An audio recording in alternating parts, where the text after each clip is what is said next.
The 1926 census returns have been released online in a landmark initiative that gives the public an insight into the lives of people living in Ireland 100 years ago. Taken on this day a century ago, the census was the first conducted after the establishment of the Irish Free State. As the first census of the Irish Free State, the 1926 census provides the earliest comprehensive snapshot of an independent nation emerging from a period of profound upheaval.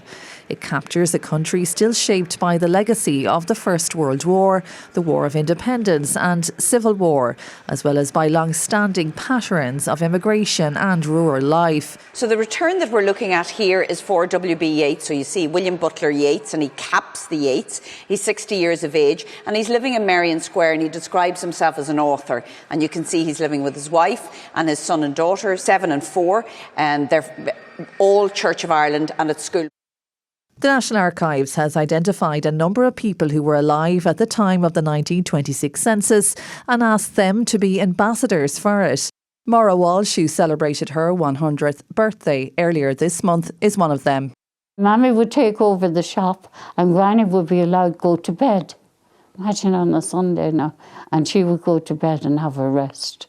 And that's what I remember like about the shop.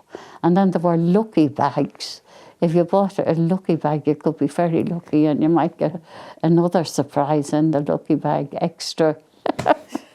Jeremiah Murphy is also a centenarian ambassador. He recalls serving in Ireland's local defence force during World War II.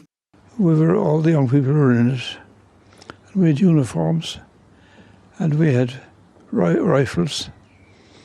We had no ammunition.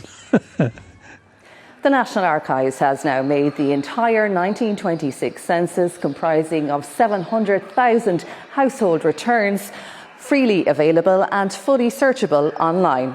Sharon Lynch, RT News.